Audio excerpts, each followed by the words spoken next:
This next demonstration is going to show you the general cleanup of your details and adding job standards to details. So the first thing I want to demonstrate is the job standards to details. Let's go into the drawing editor.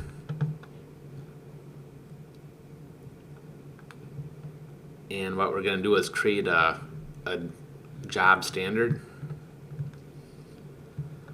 So under your selections here, you have your details, your job standard details. So let's select job standard details, and there are no job standard details in here. So we're going to hit new. And we're going to call this engineer verify. And that's the name of the drawing or job standard, and the scale at 1 is what we want to leave it at. So you can leave everything pretty much here as it is shown. And we'll hit OK. Now we've got a blank screen. That's our drawing. We have nothing on there. So we need to create what we want. So in our case here, we're just creating a standard that's going to say engineer verify. So when you detail your member, that text shows up on your drawing. So what we want to do is create a label. So if we come over here on the side here, you have your label mode, or if you come up to the top on your toolbar, you can go to objects and labels, and you have your label mode here also. So we're going to do add a label, and we're just going to type in engineer verify and connection. So engineer verify connection, and 4 is the standard height, about an 1/8 inch high. If you want this to be a little bit bigger so it stands out for the engineer so he can see it, let's change it to 6. And your pen color, again, is going to be based on how your pens are set up and how they plot out. I'm going to pick yellow just to make it stand out, and on my setup I know yellow is what I want. Okay, so now based on where you put this on your screen, here's your center of your screen here. When you detail the member, if I would put it here in the center of the screen, it's going to most likely pop up right in the center of your detail, and then you're going to have to move it off to the side. So generally what I like to do is put it down here, and we're going to, with our left button, hit locate. Now it's still in that command. We'll hit right return to exit out of there, and then I'm back into where I can pan. And then generally when I put a note on a drawing like this, I like to put a cloud around it. So here you have on your left hand side you have cloud, or again you can go up to your objects and go to clouds and add, and then pick a locate,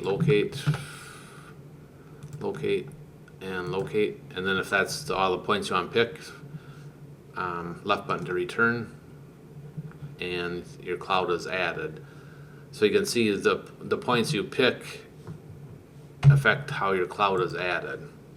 So let's do that again. So if we go cloud command here, so we do locate,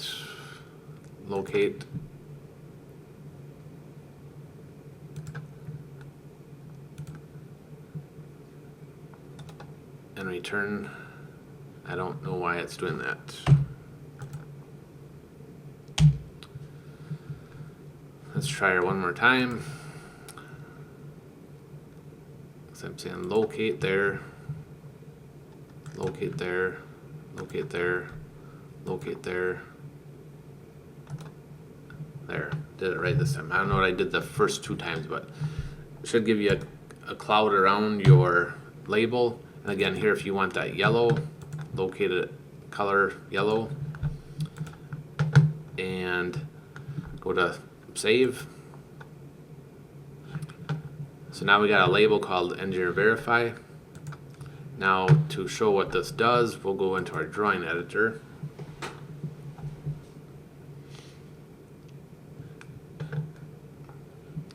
And let's just find a beam 10B10. So right now you can see here's my drawing. Just the drawing, no clouds on there, no notes on there. If I go into modeling,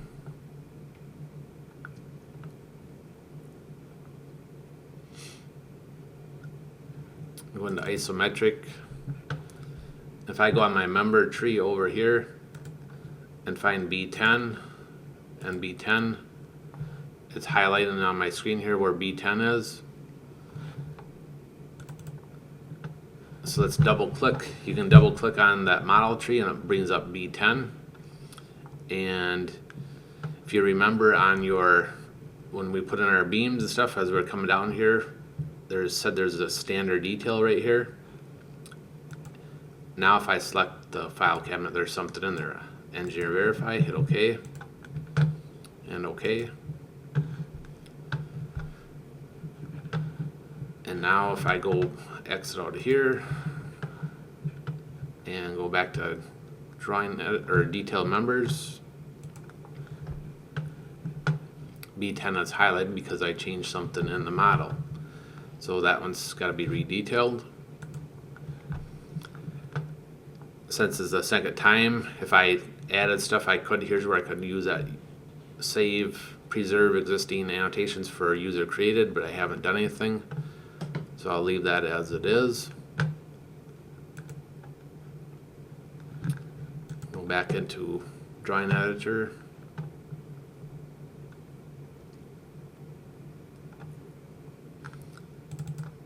Open up B10 and see my label popped up here. Again, if I would have left in the center screen, most likely it would have popped up in here, and then you would have had to move it. So that is how you add a label job standard to your drawing. So when you're in your model, if you are in your model trying to clean up connections and get connections to the past, and you see that you need to make a change from what the engineer is guiding you to do, his setup, you can easily click on that add standard detail, add that on, and then you will not forget to ask the engineer that question.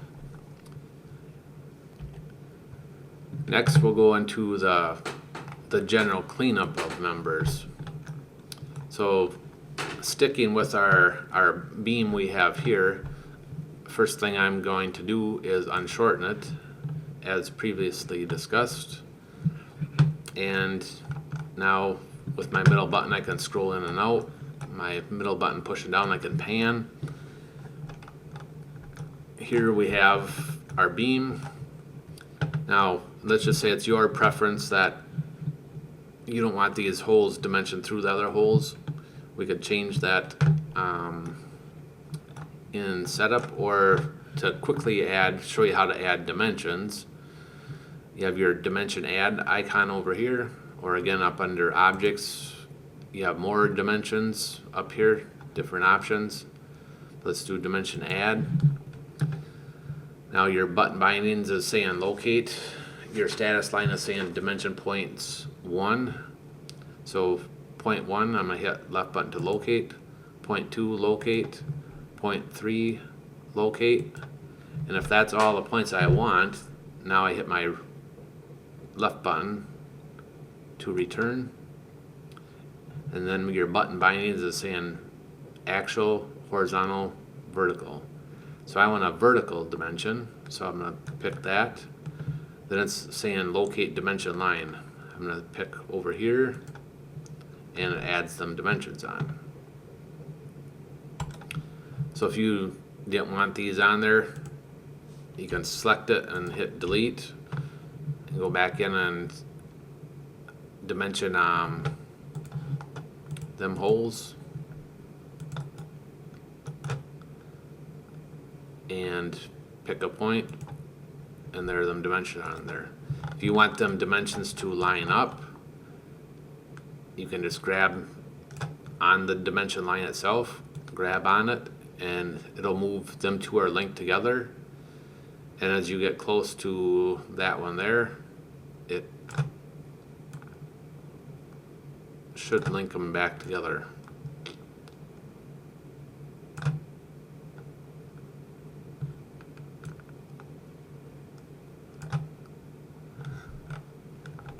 If you want to, so now they're all linked together as you move it. If you want to just move that label, you got to pick on the label itself and you can move it. If you want to say this dimension here did not snap to the point you want, if you pick on this line, then you can start moving that and it'll snap to the next point. So I could snap to there. Move it back, get close to where that hole is, and it snaps to that hole. Again, these are all linked together. If I hold my shift key down and grab that one, now I can move that one by itself. Again, get close to it, again it snaps to it. So let's just say your standard is to show 333, but this dimension here, you want that one to stand out, you can move that out to there by holding the shift key.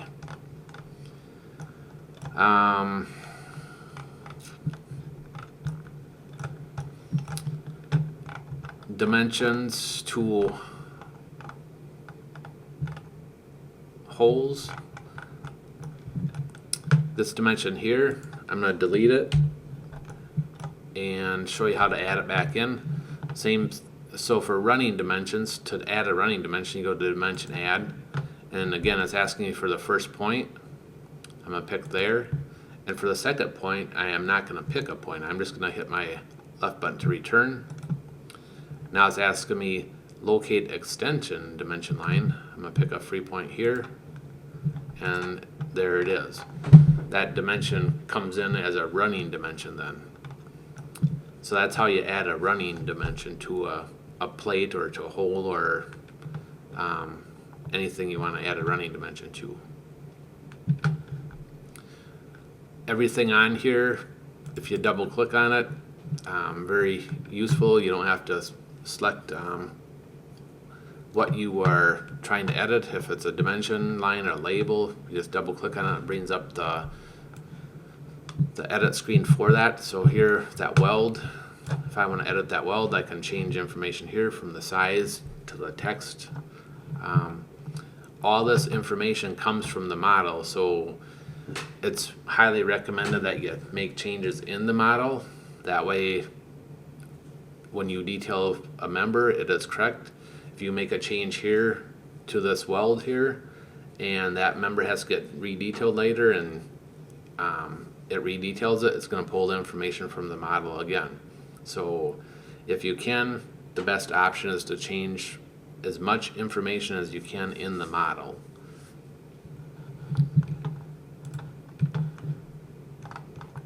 Let's see. So dimension wise, moving stuff around, if I grab this weld here,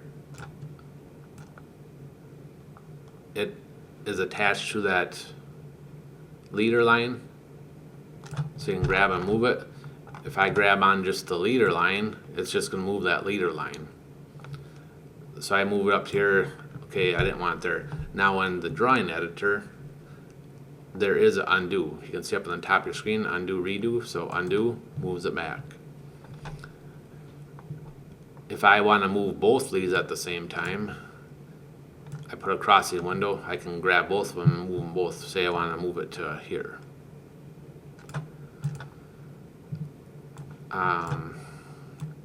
Again, depending on how you select it, whether it's crossing or not, and then which member you pick, it'll move it in different ways.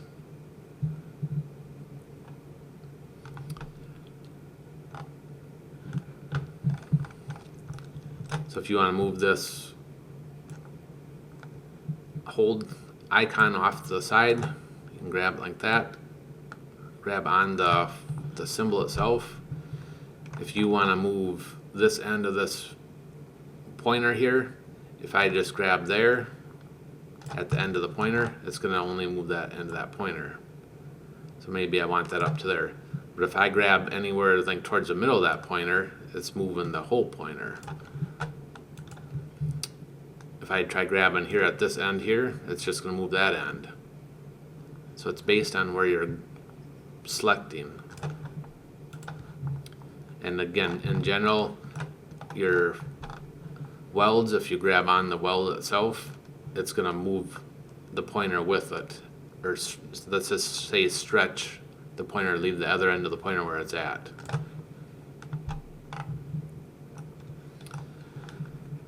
Okay, now let's look at a couple other options here. Let's say your job or your fabricator, they don't like these top views. They would like to see a section view cut through this beam at this location here. So let's demonstrate that. Couple options here. I'm going to shorten this back up and save. Now we're on drawing B10. I'm going to go to a different drawing. If you make a change in the model, you have to be out of that member in the drawing editor. So I'm going to change out there and go back into my main menu, go back into the modeling. I'm going to try keeping these both open at the same time here so we can flip back and forth fairly quickly. So in the model, we have a couple options here to find B10. We know B10's here because we looked at it before. Again, you can go to your model tree over here. But what we want to do is isolate that member, B10. So over here, you have an icon called Isolate Member by Location. You can select that one there. Now it's just isolating that member. And here is where the information is for when it details that member. It's going to show the main view, which we're looking at here. If I click on top view, here's the top view. It's going to show that top view. So I'm going to double click on main view again. And my shop standard is to show a section through this beam here at this shear bar. So what I'm going to do is I'm going to do construction line add and free point. I'm going to pick a point about here and then perpendicular to this line, and then another point up here perpendicular to that one, here perpendicular to that one. So now I've got a couple of points I can pick. Then I'm going to do, if I've picked preset, here's where I can pick. Let's say it didn't show the top flange view and I want it to show the top flange view, I could pick it here, or certain other options here, left end, right end, and so on. Here I want to create a new one, so I'm going to say new. I'm going to pick intersection there. And again, here you can see the arrow, the white arrows pointing that I'm going to look to the left of the screen, cutting through, looking to the left, and there. Now I'm going to left click for return, and now I've got a main view, top flange view, section view. And there's my section. When I cut that section view, if I didn't get close enough to that shear bar and I can't see it, you can change the depth here up on the top of your screen. You have a depth checking in and out. Let's just say in, I'm going to change that to 1. Now you can see that plate disappeared, so I don't have it in far enough. So change it back to 3, and there that plate shows up. If you make a change here, hit save, and in my case the view hasn't changed, so it's asking me if I want to create a new one, so I'm just going to hit cancel. So main view, top flange, cross section. Okay, now we'll hit OK, get out of here, and now I'll go back to the main menu, detailed members, B10's highlighted because I made a change. And again, we're gonna not preserve anything because, well, we made a few changes, but we're just gonna leave them.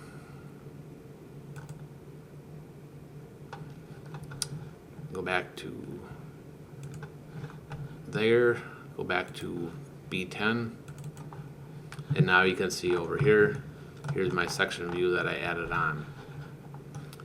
Cut the section on the drawing. That's one option for cutting section views. The other option is, if we go back to unshorten, and let's say back here, this section here, if we wanted this section on our drawing, we can go to construction line mode and add, locate here, and go perpendicular to this line here and perpendicular to that line, so I get 2 points to pick again. And here is a command up here on the top called section view. Now it's asking you which select view from which to cut new view. So I'm gonna highlight this member here because that's the member I want to cut the section through. Now it's asking for add a section view. I'm gonna pick here to here, again cutting from looking to the left. And here's where you can set your depth check limits in and out. So I'm gonna leave it as 3 and 1.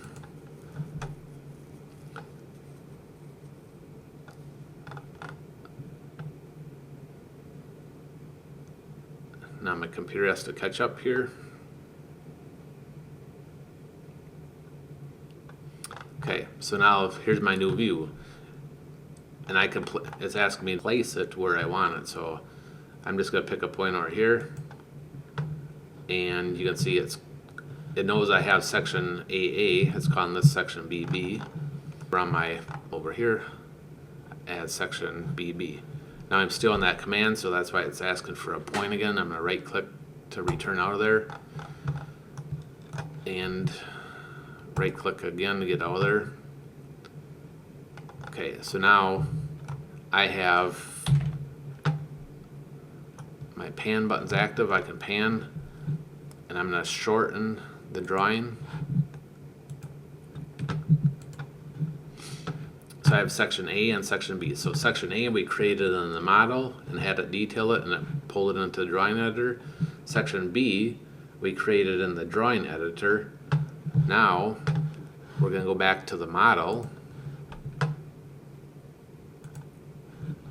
I'm going to isolate, using my isolate,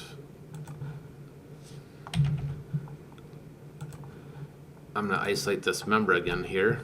And now you can see I've got main view, top flange, and I've got 2 cross sections. So back in my main view, cross section number 2 is the one we created in the model.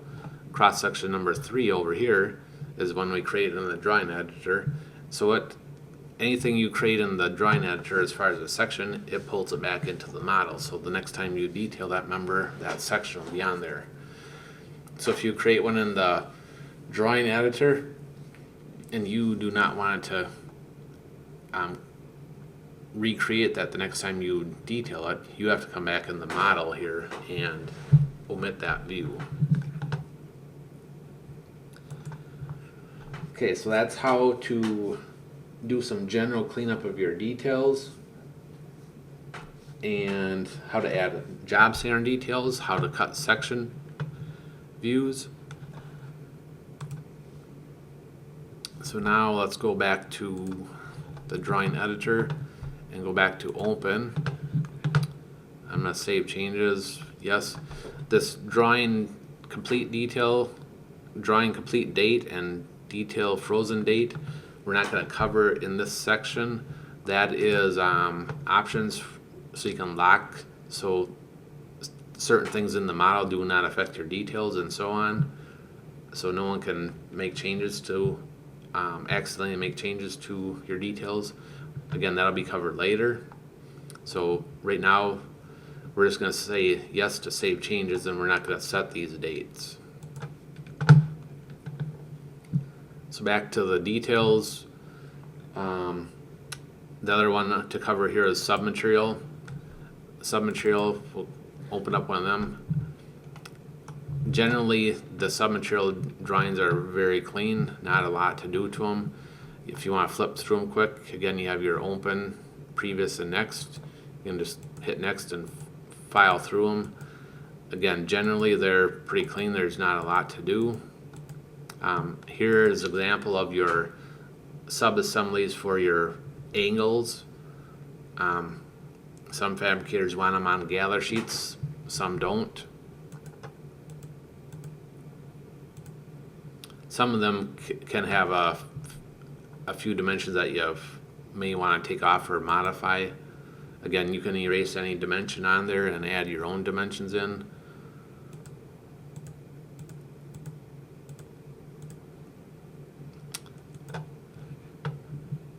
Our standard hole setup, the way it's set up, anything that's not a standard hole, you can get it to cloud it.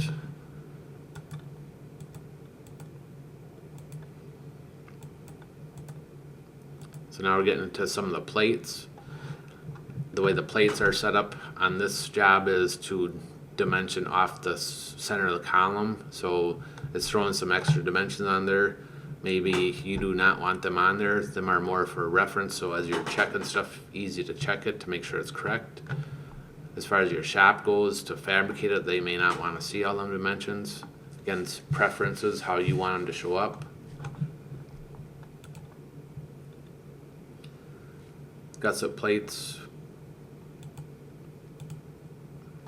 That there was that stabilizer plate for the bar joist with that hole in it. The way our job's set up, the standard hole size, so this hole does not have a hole size, so it is the standard hole size. You'd set that up on your sheet outline. And so on. So that covers the submaterial. Again, submaterial is the same as the drawings. If you want to add dimensions, dimension add, follow your button bindings and your status line on the top, pick your points, return if you're done, vertical, add that dimension in there, return to escape out of there. Again, moving them is the same way. Moving that, pick that. If you want to move this line here, say this line here, up to here.